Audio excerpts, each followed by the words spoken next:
esam jaunā auto. Omoda 5. Ķīniešu ražojums, kas ir ienācis Anglijas tirgū, kādu laiciņu jau ir. Un Omoda 5 ir šis, ko mēs šodien patestēsim un parādīsim jums, kas ir šim lācītim vedram. Nu ko, mēs tagad nedaudz ieskriesimies, paskatīsimies, ko šis var izdarīt.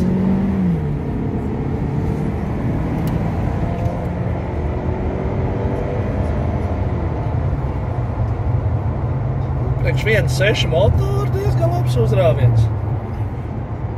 Viens liels mīnus šim auto ir šis te vislielais bloks, kas ir priekšā.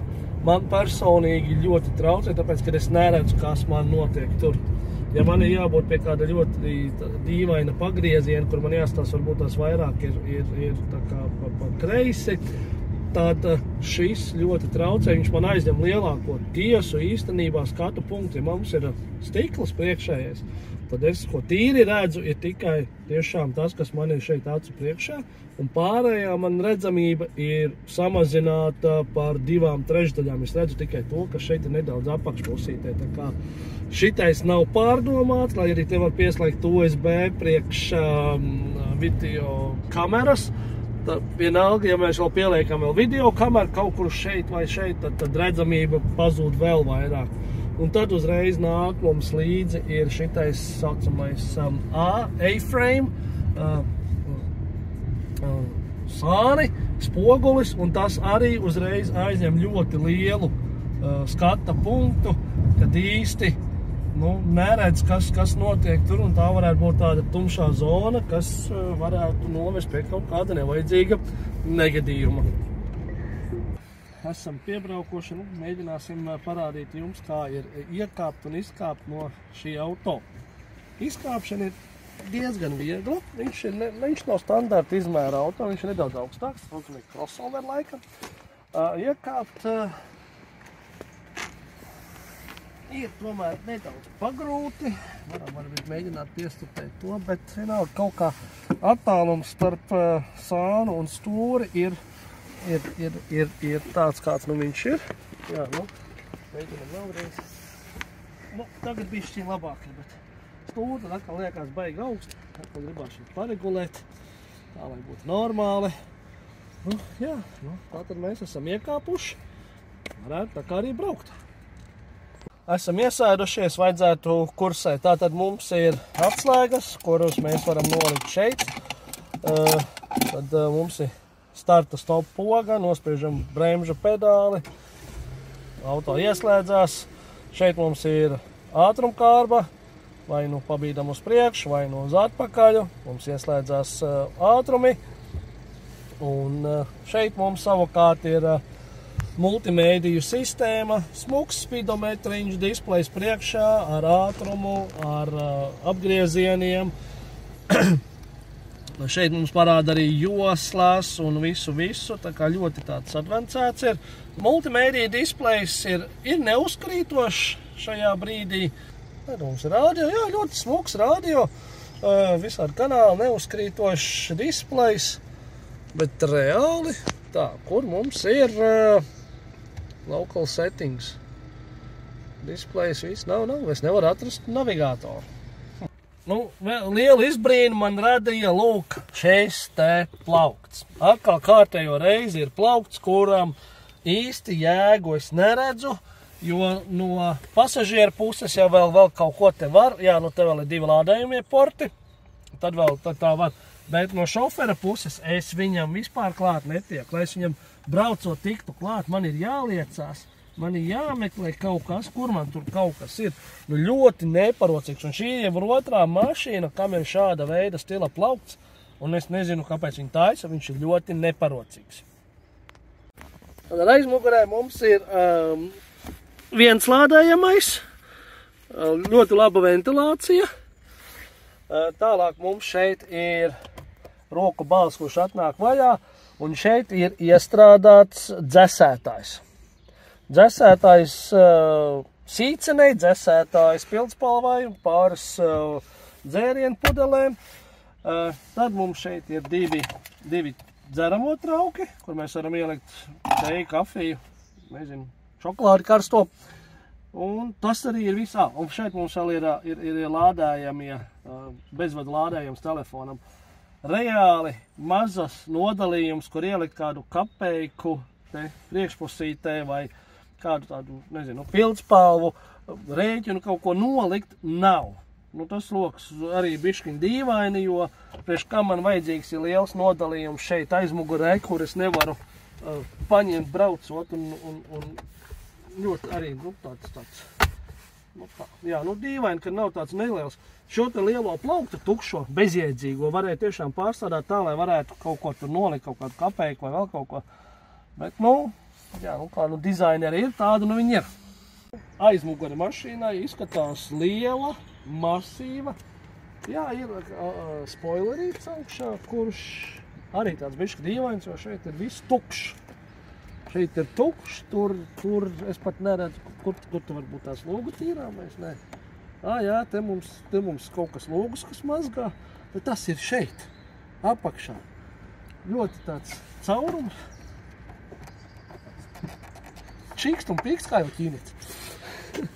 Un attaisīsim mēs bagažnieku, tātad šeit mums ir Omoda 5, jā, Omoda 5, 290 Nu, tad attaisam mēs vaļā bagažnieku.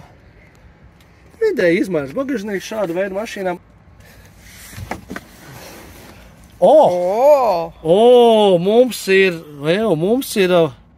Mums ir rezerves ritenis.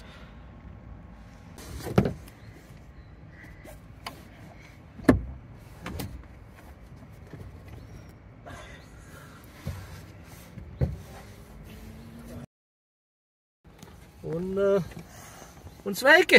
Mums ir diezgan paliels bagažnieks. Nu, ko mēs šeit varētu ielikt? Tātad kārtīgiem novusistiem kiju mēs varētu ielikt pa vidu, šādi te, vai tā, kas ir skrūvējumā, tad to mēs varam. No novusa galda mēs neieliksim. Zoli mēs šeit ar diez vai uzspēlēsim, bet es pieļauju, kad MTB ritenis, ar ko tagad ļoti daudz nodarbojās, vai citi, pieņemsim, velosipēds, kad, nu jā, nu varbūt tās izjauktā kārtā mēs viņu te varētu ielikt, bet, nu, priekš 4 cilvēkiem kaut kur aizbraukt, bagažnieks ir gana liels, lai ieliktu čemodānus un somas, beņķi ir gana ērti. Lūk, mums šeit ir glāžu turētāji, dzērienu turētāji, aizmugurējiem pasažieriem. Var redziet, cik maza vieta ir vidējiem pasažieriem. Man liekas, bišķiņi absurdi, lai mēs piesprādzētu, mēs šeit varam reāli iekāpt un piesprādzēt tikai bērnu, jo pieaugušam cilvēkam šeit galīgi nav vietas. Šis auto lielākai ģimenei ar diemžēl īsti nederēs. Tagad mēģināsim iekāpt aizmugurē. Tātad beņķis mums priekšā ir tā kā priekš mana, 1,85 m auguma, ar pareizu sēdēšanas pozīciju. Tagad mēģinām iekāpt šeit. Nu, tā. Nu, jā, nu kājas ir līdz ar beņķi. Neko tālāk es viņas nevaru nolikt. Apsēsties es varu. Pagalvis, nu, jā, nu galva gandrīz man te jumtā ietiekšā.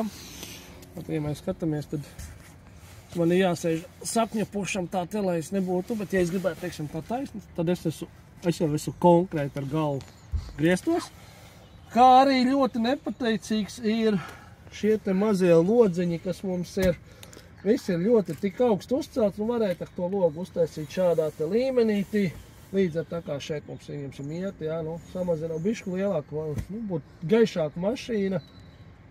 Nu, jā, pasēdēt var, vai mēs varētu nobraukt viņā entās stundas, es nezinu.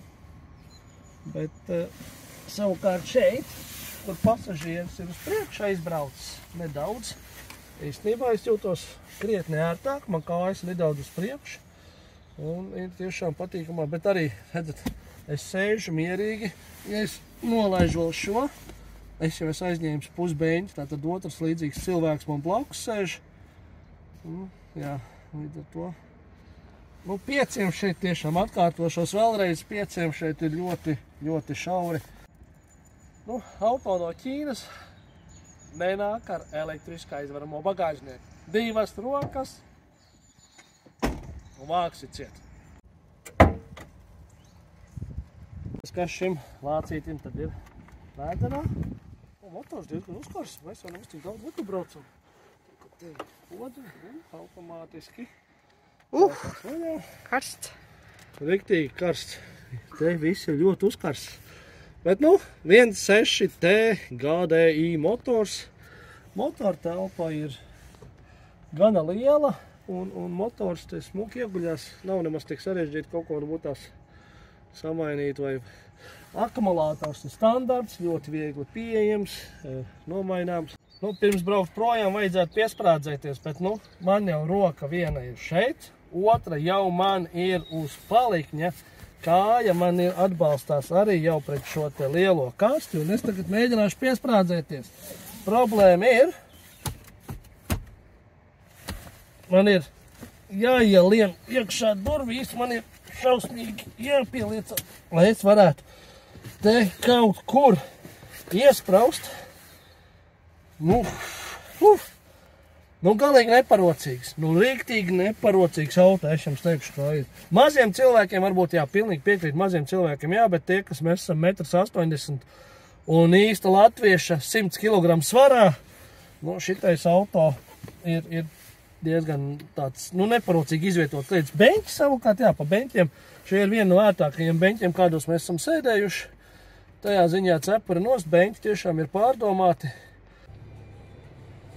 Nu, mašīnai, nu jau tas jau standarts visiem ir atpakaļgaitas kamera. Nav 360 priekšējās un citas kameras, bet atpakaļgaitas kamera, priekšējais pakaļējais sensors. Tas viss mums šeit ir pieejams. Nu, interesanta feature ir sliņķiem, kam rokas nesniedzās līdz podziņām, bet aizsniedzās līdz šim te cilvēcim. What's up? What's up? Open windows. All right, open. Un automātiski mums ir atvērušies visi 4 windows, nē, bet logi, un tagad daram otrādāk.